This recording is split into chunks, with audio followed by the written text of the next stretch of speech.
তন্দ্রা কি? এই যে আমাদের ঝিমুনি আসে, এটা তন্দ্রা। আর নিদ্রা কি? আমরা যেটা ঘুমিয়ে যাই, এটা নিদ্রা।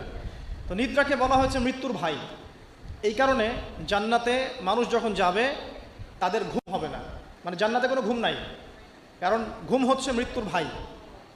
তো আল্লাহ পাককে ঘুমও স্পর্শ করতে পারে না এবং ঝিমুনি তন্দ্রাও স্পর্শ করতে পারে না। এমন একটু চিন্তা করে দেখেন, এই লক্ষ কোটি বছর ধরে যে মহাকাশ চলছে সৃষ্টির পর থেকে, আল্লাহ রাব্বুল আলামিন একটা মুহূর্ত সময় কি রেস্ট নিয়েছেন? একটা জাররা পরিমাণ সময় কি তিনি রেস্ট নিয়েছেন?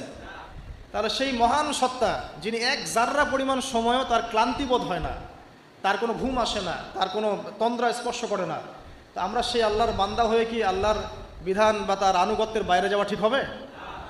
এটা সহজ। আল্লাহকে চিনতে শিখুন। আল্লাহ পাক কে? আল্লাহ রাব্বুল আলামিন তো এমন একজন সত্তা যে আপনি সারাটা জীবন আল্লাহর বিপক্ষে চলেছেন,